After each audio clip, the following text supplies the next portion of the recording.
पहलगाम आतंकवादी आक्रमण पश्चात भारत र पाकिस्तान बीचको तनाव लगातार बढ्दो छ। उक्त घटनापछि भारतले कूटनीतिक रूपमा ठूला कदम चाल्दै पाकिस्तान विरूद्ध कड़ा जवाफी कारबाही गरेको छ।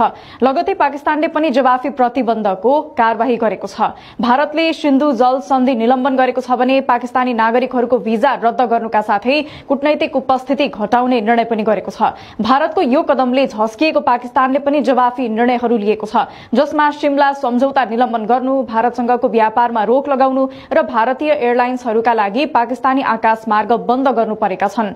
अब सबैको ध्यान नयाँ दिल्ली र इस्लामाबादको आगामी कदमतर्फ केन्द्रित भएको छ। विश्लेषकहरूलाई सबैभन्दा ठूलो चिन्ता भनेको यी दुई आणविक शक्ति सम्पन्न मुलुकबीच युद्ध भड्किने सम्भावना हो। स्ट्यानफोर्ड विश्वविद्यालयको सेन्टर फर इन्टरनेशनल सेक्युरिटीका अनुसन्धानकर्ता अर्जान तारापोरका अनुसार भारतको मोदी सरकारमाथि बलका साथ जवाफी कारबाही गर्ने राजनीतिक दबाव निकै प्रबल हुनेछ। उनले भनेका छन्, हामीलाई थाहा छैन त्यो कारबाही कस्तो देखिन्छ, अड्कलबाजी गर्नु उचित नहुन सक्छ, तर मलाई लाग्छ 2019 को बालाकोट कारबाहीले केही संकेत दिन्छ।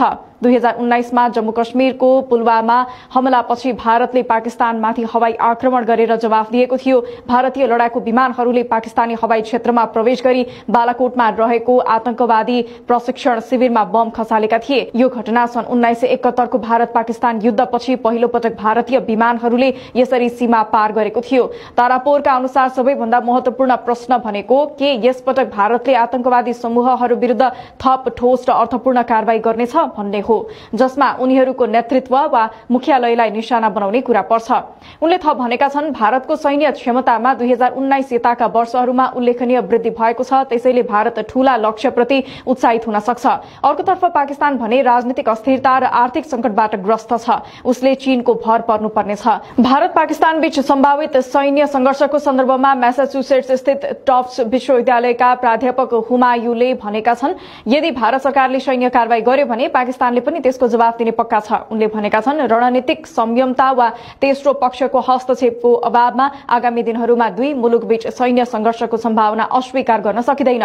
भारतको कड़ा कदमपछि पाकिस्तान अहिले खुला रूपमा डर देखाइरहेको छ। पाकिस्तानका रक्षा मन्त्री ख्वाजा आसिफ विदेशी संचार माध्यमहरूमा एकपछि अर्को अन्तर्वार्ता दिँदै भारतलाई दोष दिने र विश्वलाई डर देखाउने प्रयासमा छन्। उनले स्काई न्यूजलाई दिएको अन्तर्वार्तामा भनेका छन्, भारतको कारबाहीले पाकिस्तान अल आउट वार शुरू गर्न सक्नेछ र यसले विश्वमै गम्भीर असर पार्नेछ। साथै उनले यो पनि भनेका छन् कि पाकिस्तानले अमेरिका र बेलायतका लागि आतंकवादको विगतमा समर्थन गरेको थियो।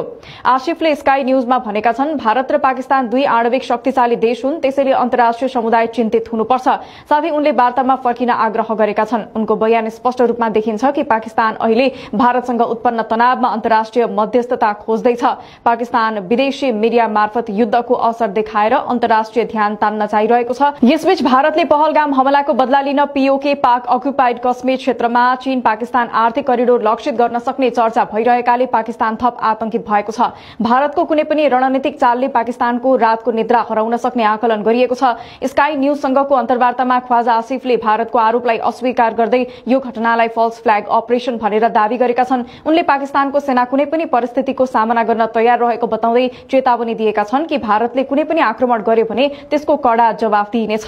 उनले अमेरिकी राष्ट्रपति डोनाल्ड ट्रम्पसँग हस्तक्षेपको पनि आग्रह गरेका छन्। उनले भने यदि ठूलो स्तरमा आक्रमण भयो भने स्वाभाविक रूपमा ठूलो युद्ध हुनेछ र यदि अवस्था नियन्त्रण बाहिर गयो भने नतिजा निकै भयावह हुन सक्छ। जब स्काई न्यूजका होस्टले उनलाई सोधे, पाकिस्तानमाथि दशकौंदेखि आतंकवादको आरोप लाग्दै आएको छ, उनले जवाफ दिए, अमेरिका र बेलायतका लागि पाकिस्तानले आतंकवादलाई समर्थन गर्यो, बढावा दियो र उनीहरूले त्यो आतंकवाद अफगानिस्तानमा प्रयोग गरे। पाकिस्तानको दावी छ कि पहलगाममा भएको हमला भारतले आफैले गराएको हो।